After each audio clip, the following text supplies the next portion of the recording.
Hey there, it's Susan Pierce Thompson, and welcome to the weekly vlog. So, Bright Line Freedom started yesterday. Registration closed on Monday, and the course has launched yesterday. And because we were launching Bright Line Freedom, Everett Considine and I did some Facebook Lives over the last 10 days or so.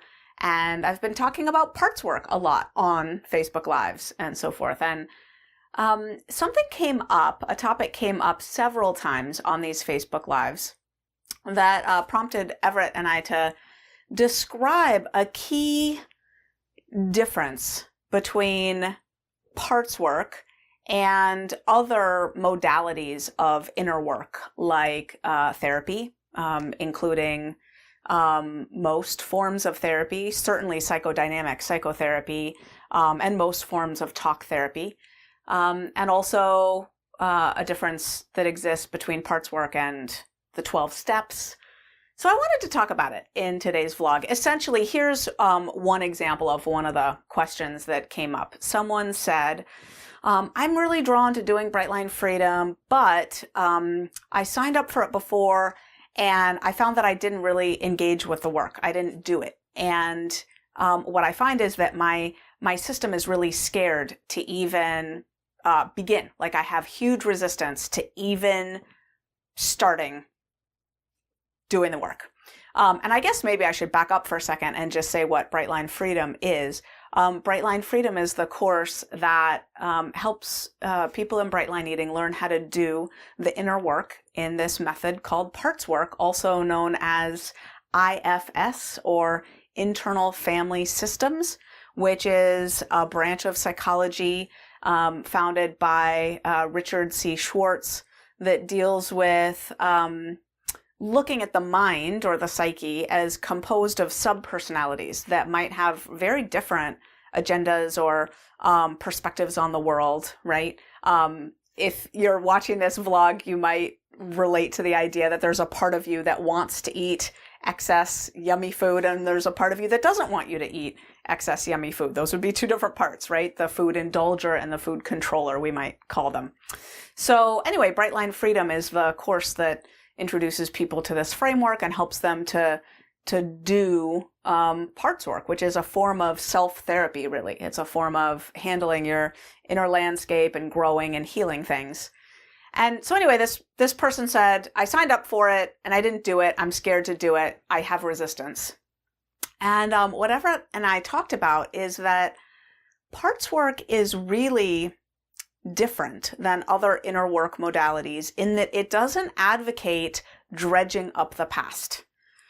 It's not like you go assertively through your background and start to unearth things, right? Like you might in therapy, where you sit down. I mean, the joke, right, is tell me about your mother, right? You sit down in therapy, and really kind of the point is going through your past, because the framework is that the past informs the present, and you sort of carry with you the scars and the residue and the wounds and all that from the past, which parts work believes as well. But in therapy, you sort of go deliberately to dredge up the past. In the 12 steps, you do as well. You get to the 4th step, which is a searching and fearless moral inventory of yourself. And it is actively dredging up the past, all of it, like inventory the whole thing, go through your whole life with a fine-tooth comb, get it all down on paper, every last secret or horrible thing that happened or whatever. Like, it's time to get it all accounted for.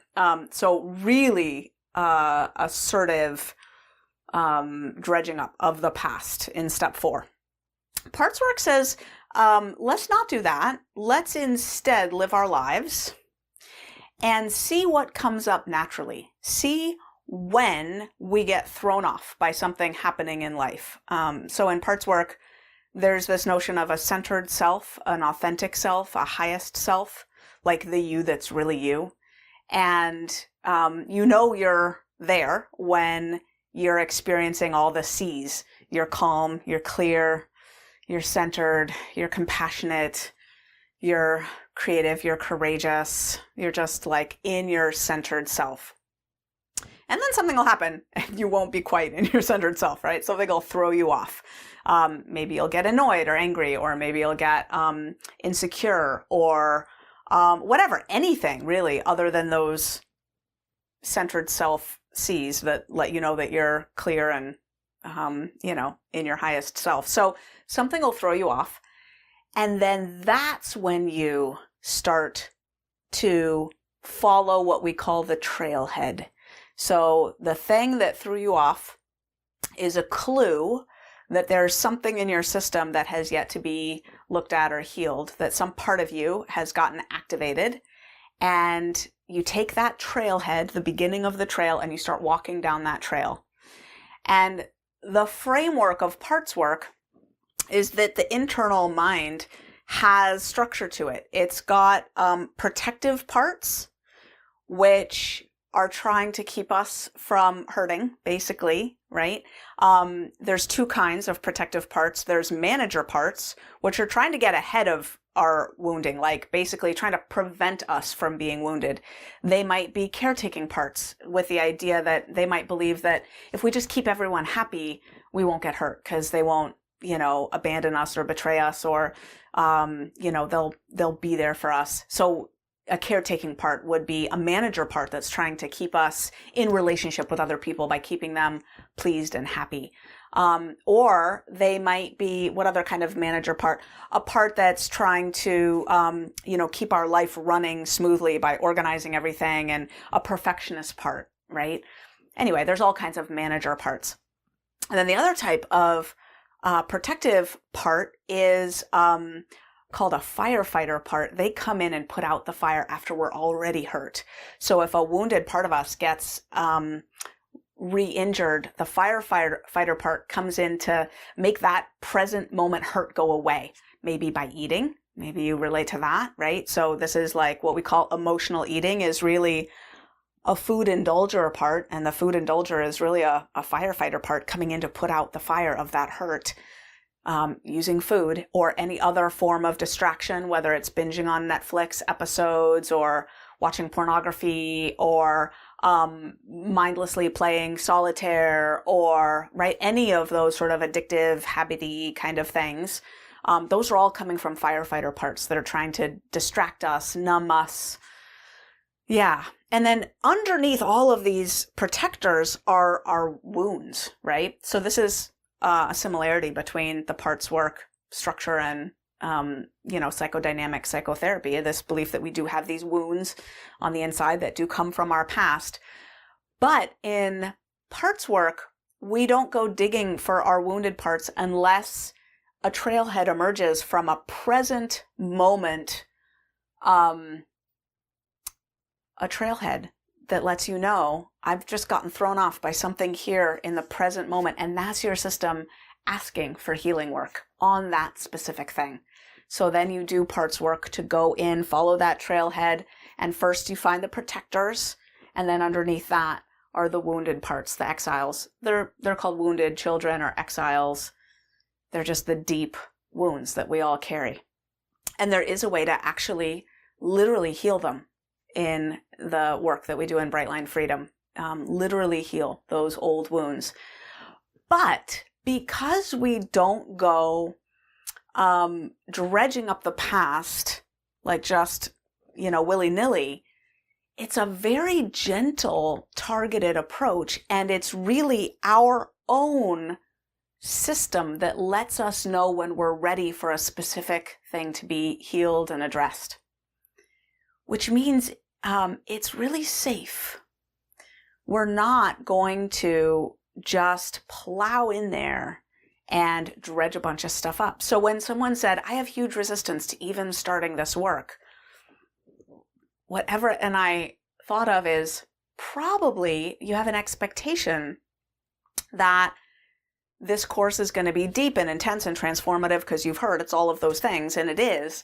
But probably your protective parts are afraid that you'll just plow in and plow past them and start trying to heal those wounds. And the protective parts are trying to protect the wounds. They're trying to protect what's deep in there. They don't want you blowing past them. And in fact, it's a real truism of parts work that you don't ever want to blow past the protective system. As a matter of fact, you never go work with a wounded part that's deep back there without getting permission from the protectors first and forming a relationship with the protectors. So your highest self sort of, might say, talk with the food indulger part, like, hey, I noticed we're still eating, like, and then the food indulger might say, yeah, like, it's just all so hard. We just need this extra food to, help a little because it's all so hard. You say, oh, tell me about how it's all so hard. And these protective parts often want to have a relationship with our strong, truest self. They want to tell their story. They want to talk about why they're doing what they're doing and so forth. Even if our like on the surface, it might all look like really maladaptive behaviors. Like, hey, I'm trying to do bright line eating here, and I keep eating this stuff that's not on the plan. What gives? Well, there's a food indulger part there that has a really clear reason why that extra food feels necessary. And it can be very freeing and shifting to start to hear a little bit from that part that keeps picking up the food, why it's doing that. So anyway, it's protecting a wounded part behind it, but you don't have to go there yet. You always ask permission and just tread gently through the inner landscape. So we got this question over and over again last week. Everett and I did some version of, people having hesitation, and us, Everett and I, realizing that it's really important that everyone in our community understand this key difference in how parts work proceeds versus these other inner work modalities like therapy or the 12 steps. Parts work is very gentle, and you don't go excavating. You just wait for a trailhead to appear, and then, and only then, you walk down that specific trailhead, which is a great freedom to just heal the things that come up naturally in everyday life. I want to end this vlog by just answering the question, like, why, like, what are you talking about, Susan? Why do all this stuff anyway? And I just want to say, in case you haven't gotten hip to the fact, bright line eating is not about food. It's not about weight either. It's about a lifelong journey of healing and self-actualization. And the reality is that when we put the food down and get on with the business of living our best, truest, most authentic lives, we need new tools for coping with the things that we used to eat over, right? As soon as we put down the food, and then live a few days, it's sort of like, oh, I used to eat over this, but I don't eat over this anymore. So now what do I do, right? And then the real work begins. So that's the weekly vlog. I'll see you next week.